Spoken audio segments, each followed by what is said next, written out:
Halo nakama, selamat datang di channel Anime OP. Yes, manga One Piece chapter 1085 menjadi chapter yang sangat dinantikan oleh para fan One Piece. Ya, bagaimana tidak? Di chapter sebelumnya diperkenalkannya sosok pemimpin pertama dari kerajaan Alabasta, yaitu Nefertari Lily, menjadi sebuah perdebatan yang sangat menarik di kalangan para fan One Piece. Apalagi ketika Raja Cobra menyebutkan nama Nefertari Lily, tiba-tiba Im Sama muncul yang seketika itu juga, membuat Raja Cobra harus kehilangan nyawanya. Tentu saja ini cukup aneh, karena seperti yang kita tahu, Im Sama yang keberadaannya sangat dirahasiakan oleh pemerintah dunia, terutama oleh Gorosei, tiba-tiba berani muncul di hadapan orang lain. Namun yang menarik di sini adalah apabila kita perhatikan lagi saat Raja Cobra menanyakan tentang arti dari inisial D, baik Im Sama ataupun Gorosei memperlihatkan ekspresi wajah yang tidak menyenangkan. Artinya, secara tidak langsung, para Gorosei memang mengetahui arti dari inisial D yang selama ini dianggap sebagai sebuah ancaman bagi pihak pemerintah dunia.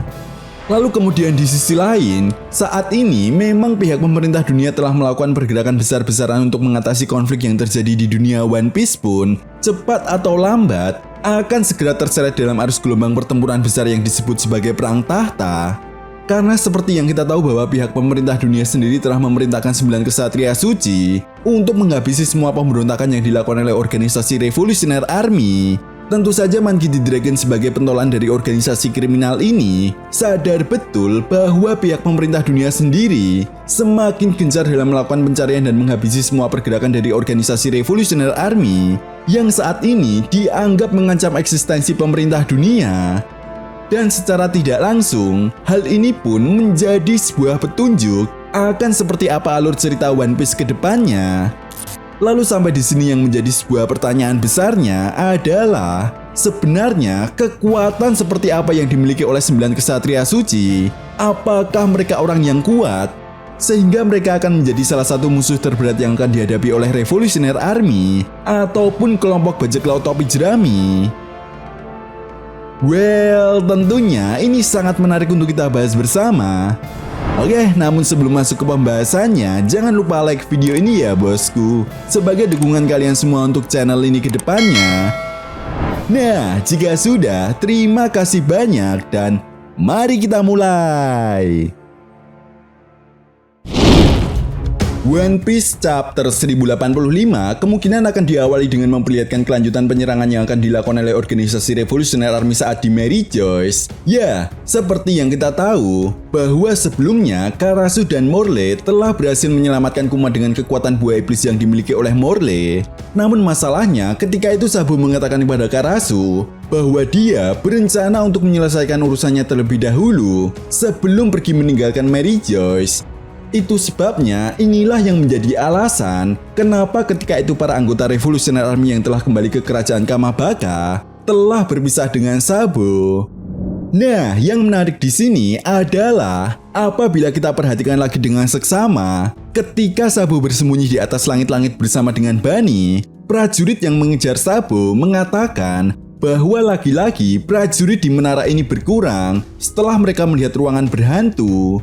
Tentu saja, Sabo yang mendengar pembicaraan itu pun merasa aneh. Itu sebabnya inilah yang kemungkinan menjadi sebuah penyebab kenapa Sabo memasuki ruangan tempat di mana Raja Cobra bertemu dengan Gorosei dan Im Sama.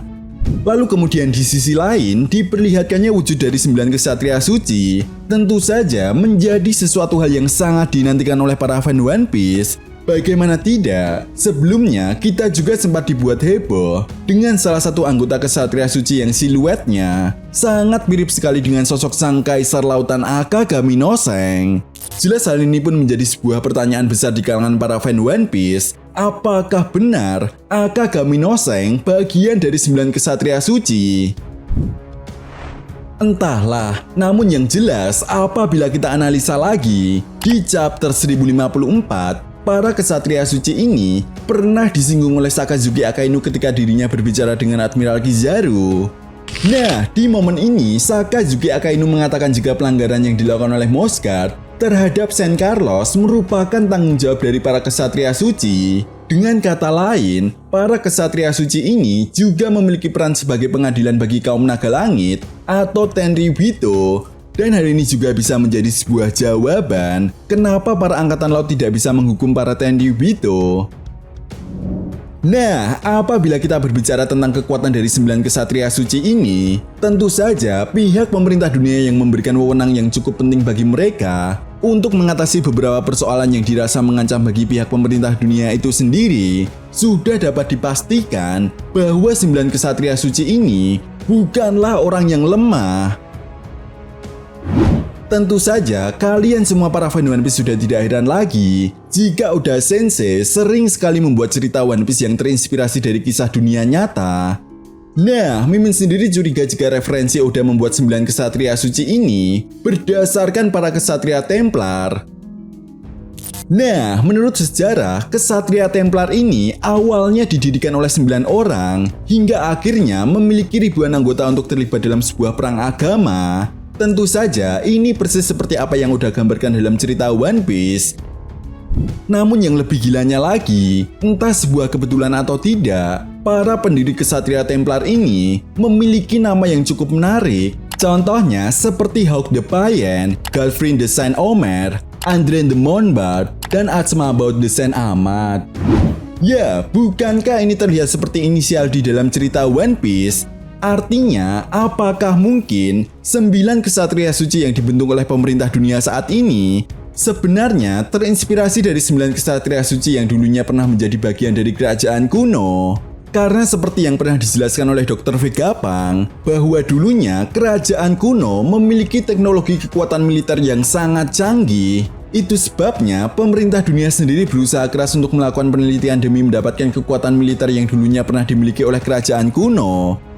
Contohnya saja seperti Pacifista ataupun teknologi Land Effector yang saat ini sedang diterapkan di para Seraphim. Dan Mimin rasa konflik yang akan segera terjadi antara organisasi Revolutionary Army dengan 9 kesatria suci tentunya menjadi sebuah pertarungan yang sangat dinantikan oleh para fan One Piece. Selain itu, Monkey D. Dragon pastinya paham betul resiko yang akan mereka hadapi setelah menyatakan perang terhadap pemerintah dunia.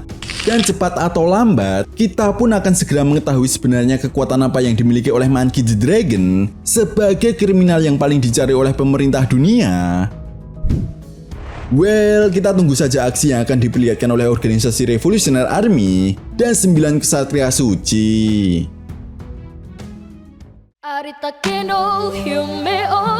Halo nakama, aku Mimin Nevertari Vivi di sini mau mengucapkan terima kasih banyak buat nakama semua yang sudah menekan tombol join atau bergabung di membership.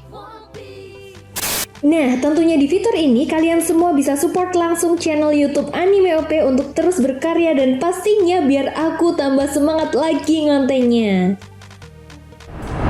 Dengan bergabung menjadi membership, kalian bisa dapetin stiker dan badge yang unik dan juga menarik loh.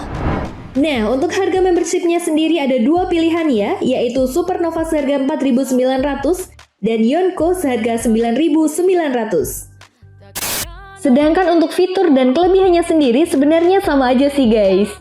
Selain mendapatkan stiker dan juga badge super kece, kalian akan mendapatkan kesempatan untuk memenangkan setiap giveaway yang ada di channel Anime OP guys. Jadi Mimin Vivi saranin yang murah aja ya, karena itu aja udah bikin aku tambah semangat. Oh ya, selain itu, jika kalian suka dengan konten-konten yang ada di channel ini, kalian juga bisa loh give Mimin Vivi dan tim dengan menggunakan fitur Super Thanks. Atau ada yang mau request pembahasan seputar dunia One Piece juga bisa kok. Pakai fitur ini, tinggal tulis aja mau pembahasan apa yang kalian ingin bahas. Oke guys, terima kasih banyak dan sampai jumpa lagi. Bye-bye. Nah, itu tadi merupakan pembahasan mengenai prediksi manga One Piece chapter 1085. Jadi, bagaimana menurut nakama semua? Jika kalian punya pendapat lain, silahkan berikan pendapat kalian di kolom komentar. Oke, sampai di sini dulu pembahasan kita kali ini, and see you next time.